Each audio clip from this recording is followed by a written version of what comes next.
Right there, sir, at the bar. I don't know if I hit the microphone, but we'll do it anyway. With all the news coming out today, what would you do about the individuals on Jeffrey Epstein's flight logs? Yeah, look, we got to actually, and first of all, that's not even the whole thing. Why are we only seeing a partial list, a redacted list? So what I'm thinking right now, and a few years ago, I didn't think this way. People say this is a conspiracy theorist mindset. No, it's just a reality awakening based on how the game is played. I think that was actually a deflection. Because it was a way to at least placate the people who have been making demands for a long time to actually avoid releasing. Just give us the full list. Give us the full video footage of what happened inside and outside the prison. Tell us exactly why Jeffrey Epstein was saying before he said, they tried to kill me, I'm not committing suicide. And then what ends up happening is what it looks like his brother actually has offered a different account in recent days. My answer is we deserve a government that tells the people the truth.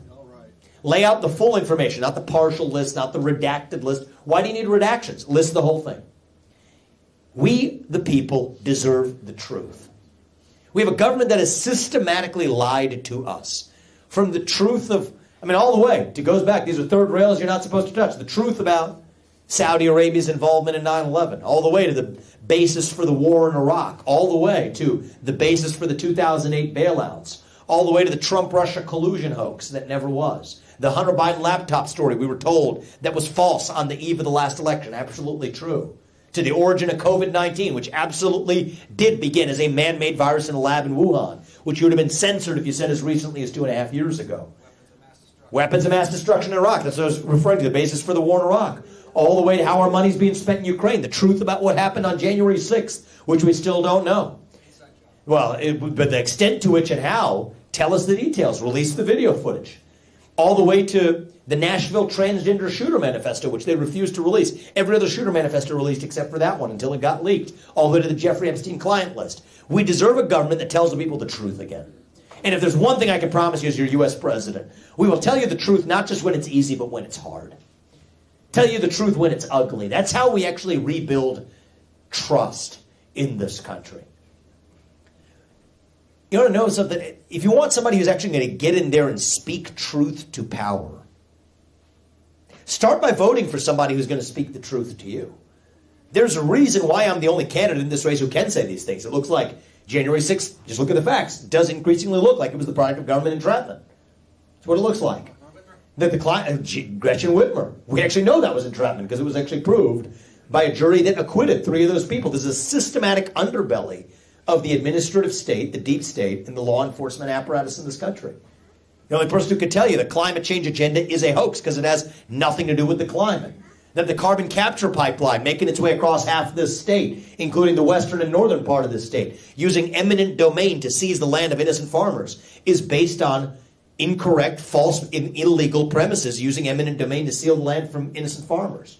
To tell you Ronna McDaniel needs to resign as the failed chairwoman of the RNC. That all pardon every peaceful protester from January 6th on day 1 in office. To tell you that we'll strip the pharma companies of their special liability shield for liability for vaccine injuries. That I'll strip that in my first term in office. There's a reason why I'm the only candidate who can even tell you these things, because today our politics is corrupt. You need a president who's not bought and paid for by that same system. So are we going to do that for the Jeffrey Epstein client files? Of course. And hold the bad actors accountable? Yes, we will.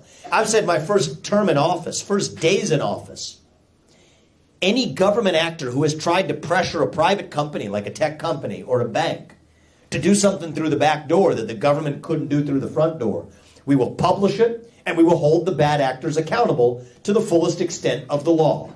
That's how we restore the rule of law in this country. That's how I'm going to lead us. It's not going to make a lot of people happy, but I'm not in this to make friends. I'm in this to swear an oath to the Constitution and to keep it. And you know what? We the people, we can handle the truth. We demand the truth. We require the truth. That's the standard I want you to hold me to as your next president. Thank you, man. I appreciate it. Thank you. Eileen. Good to see you. I love Vivek. I've been following all of it. Got to know you since the very early stages of this campaign, Eileen. You know what? You called me on March 17th, if you can